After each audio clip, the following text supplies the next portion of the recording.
श्री शिवाय नमस्तुभ्यं, श्री शिवाय नमस्तुभ्यं, श्री शिवाय नमस्तुभ्यं। कुबेर, जिनको धन के देवता कहा जाता है, वह यक्षों के भी देवता थे। कहते हैं कि लंका पहले कुबेर की थी। रावण ने जब लंका पर कब्जा किया और कुबेर को वहां से निकाल दिया गया, तो कुबेर को मुख्य भूमि की तरफ जाना पड़ा। प्रजा और राज्य को खोने के बाद कुबेर निराश हो गए, इसलिए उसने भगवान शिव की आराधना और भक्ति शुरू कर दी। इस तरह से कुबेर एक शिवभक्त बन गया। कुबेर ने बहुत कड़ी तपस्या की और भगवान शिव को प्रसन्न किया। भगवान शिव ने उसकी तपस्या से प्रसन्न होकर उसे एक नया राज्य दिया और संसार का सारा धन उसको दे दिया। इस तरह से कुबेर धन का देवता बन गया और लोग धन और कुबेर को एक समान मानने लगे। संसार का सबसे धनी व्यक्ति बनने के बाद कुबेर भगवान शिव को बहुत कीमती कीमती वस्तुएं चढ़ाने लगा। धीरे धीरे उसने उसे लगने लगा कि वह शिव का इतना महान भक्त है और वह इतनी सारी बहुमूल्य वस्तुएं भगवान शिव को चढ़ाता है। लेकिन सत्य तो यह था कि भगवान शिव ने कभी भी उसकी चढ़ाई विभूति के अलावा किसी और वस्तु को छुआ तक नहीं था। कुबेर, जो यह मानने लगा था कि वह अब भगवान के लिए कुछ भी कर सकता है और उन्हें जो चाहिए वह दिला सकता है। कुबेर एक बार भगवान शिव के यहाँ पहुंचा और उनसे कहा, मैं आपके लिए कुछ करना चाहता हूँ। आप मुझे बताइए, मैं आपके लिए क्या कर सकता हूँ। भगवान शिव ने कहा, तुम मेरे लिए कुछ नहीं कर सकते, क्योंकि कुछ करने के लिए मेरी कोई आवश्यकता है ही नहीं। लेकिन कुबेर शिवजी से बहुत आग्रह करने लगा कि वह उनके लिए कुछ करना चाहता है। दरअसल यह कुबेर का अहंकार बोल रहा था। भगवान शिव ने अपने भक्त को सही मार्ग पर लाने के लिए एक लीला रची।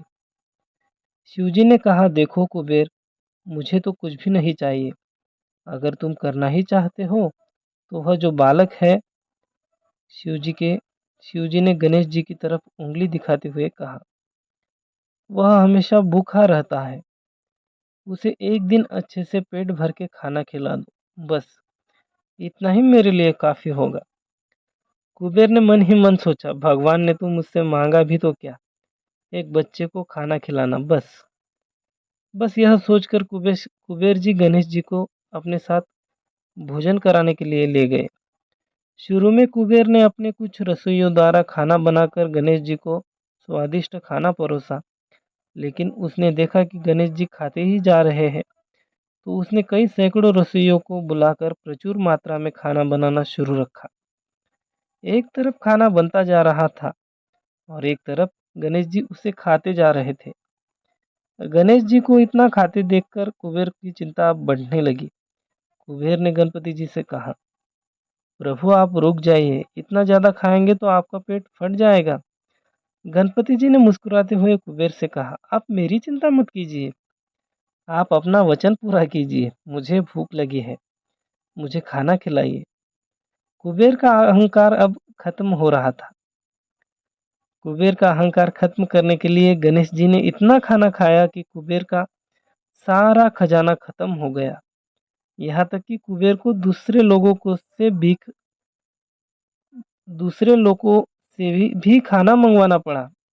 कुबेर को इस बात का ज्ञान हो गया कि उसने विचार के छोटेपन की वजह से उसने अपने आप को भगवान शिव का महान भक्त समझ लिया था, जबकि सच बात यह थी कि भगवान ने तो जो कुछ दिया था उसे तो सब भगवान ने ही दिया था और उसी का थोड़ा हिस्सा वो भगवान को दे रहा था। जबकि इस संसार का सारा धन भगवान के लिए एक तिनके भर से ज़्यादा नहीं है। उसने भगवान शिव के पास जाकर अपनी गलती की माफ़ी मांगी और उस दिन से उसकी जीवन की दिशा और दशा बदल गई। दोस्तों, भगवान शंकर कितने दयालु और भोले हैं, इस बात से हम सभी परिचित हैं। वह अपने अच्छे और बुरे सभी भक्तों पर अपनी दया दृष्टि रखते हैं। पूरी कहानी ध्यान से सुने और इससे जो आपको आदर्श मिले वो लेते रहे और शिव जी की शिव महिमा निरंतर श्रवण करते रहे। श्री शिवाय नमस्तुभ्यम, श्री शिवाय नमस्तुभ्यम, श्री शिवाय नमस्तुभ्यम।